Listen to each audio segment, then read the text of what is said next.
Olá, hoje vamos trabalhar a notícia, cartoon e textos digitais. Na realidade, o que nós vamos estar estudando são os gêneros discursivos, entre eles os gêneros informativos, e aí então chegaremos na notícia. Vamos saber sobre a coesão, seus mecanismos de enunciação, título, lead e se ela possui ou não ilustração. Muito bem, vamos começar pela questão da linguagem. A linguagem é a atividade comunicativa humana por meio da qual nós interagimos, respondendo outras pessoas e outros textos em um processo histórico ininterrupto, seja ela uma linguagem verbal, não verbal ou mista, verbal e não verbal ao mesmo tempo. A linguagem, portanto, é o lugar em que se dá a interação humana por meio de palavras. E é o que nos distingue dos demais animais, pelo uso que nós fazemos da linguagem. Toda linguagem carrega em si uma visão de mundo que é permeada de significados que extrapolam o seu aspecto formal dicionarizado. Dessa forma, a linguagem não deve ser estudada apenas sobre um prisma formal, mas também sobre a sua acepção social integrante de um ato de interação produzido e atrelado a uma determinada cultura, um contexto social e cultural. A língua é indissociavelmente cultural, social, cognitiva, construída pelos interlocutores nesse processo de interação verbal. Entre as linguagens, a língua é uma delas. Estou com fome, posso comer alguma coisa? Claro, sirva-se. Pode pegar uma maçã, uma laranja na geladeira. Embora usemos o mesmo idioma, não estamos falando a mesma língua. O que é língua, enfim? Língua é um código? Se nós pensarmos que a língua é apenas um código, nós vamos estar privilegiando o quê? O ensino de ortografia. Então, escrever bem é apenas grafar corretamente as palavras.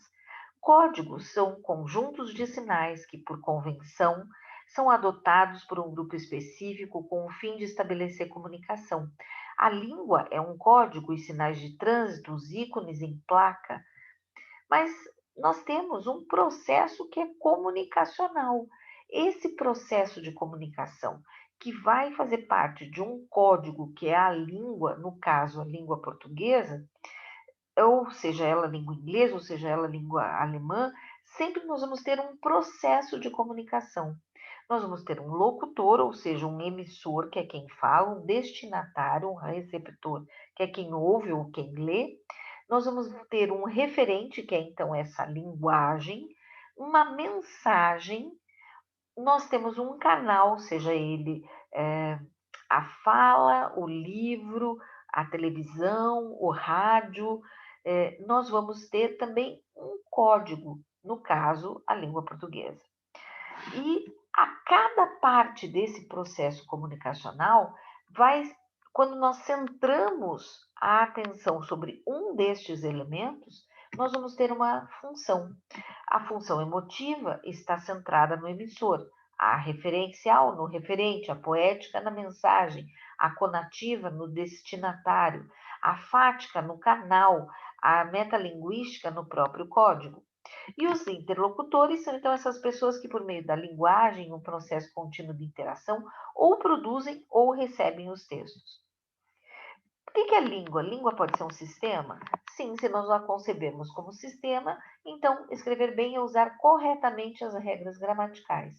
O que é gramática? Gramática é o estudo da língua, a arte de ler e escrever. Nós temos dois tipos de gramática: a descritiva, que faz a descrição e organização das formas da língua, e a normativa, que tem as normas do bem falar e escrever. Existe uma outra classificação que é a internalizada e a gramática escolar. A internalizada é aquela inerente a todos os seres falantes de uma determinada língua. E a normativa, então, aquela que estabelece as suas regras e as suas normas. Dentre as regras e as normas, a norma padrão é o conjunto de regras pautadas em autores consagrados que impõem uma unidade à língua escrita e que é a mais valorizada, né? Falo fluentemente inglês, espanhol, francês, russo, italiano e alemão. E o português? Aí varia, né? Quer dizer, está fugindo da regra da norma padrão. Oi, tem problema de nós bater um papo? Bem, os níveis da descrição gramatical. A linguagem é uma estrutura viva, mutante, organizada em diferentes níveis. Se eu estudar apenas os fonemas da língua, a sua combinação em sílabas, a relação que elas mantêm com as letras nas escritas alfabéticas, eu vou ter os estudos de ortografia, por exemplo. Quando eu estudo as classes de palavras, as flexões, os processos de formação, eu estou no nível morfológico. Quando eu estudo as diferentes funções e relações das palavras nas sentenças, eu vou ter o quê? Eu vou ter um estudo a nível sintático. Quando eu estudo o significado das palavras, as relações de sentido e a sua organização no léxico, é um estudo semântico. E quando eu estudo e analiso a relação entre os sentidos do texto, do contexto, o conhecimento que os falantes têm das estruturas linguísticas, de forma que todos esses outros níveis estejam sendo levados em consideração ao mesmo tempo, eu tenho o que eu chamo de nível pragmático. Muito bem. Essa é a primeira parte do nosso estudo sobre gêneros discursivos. Na sequência, veremos mais um pouco sobre essa matéria.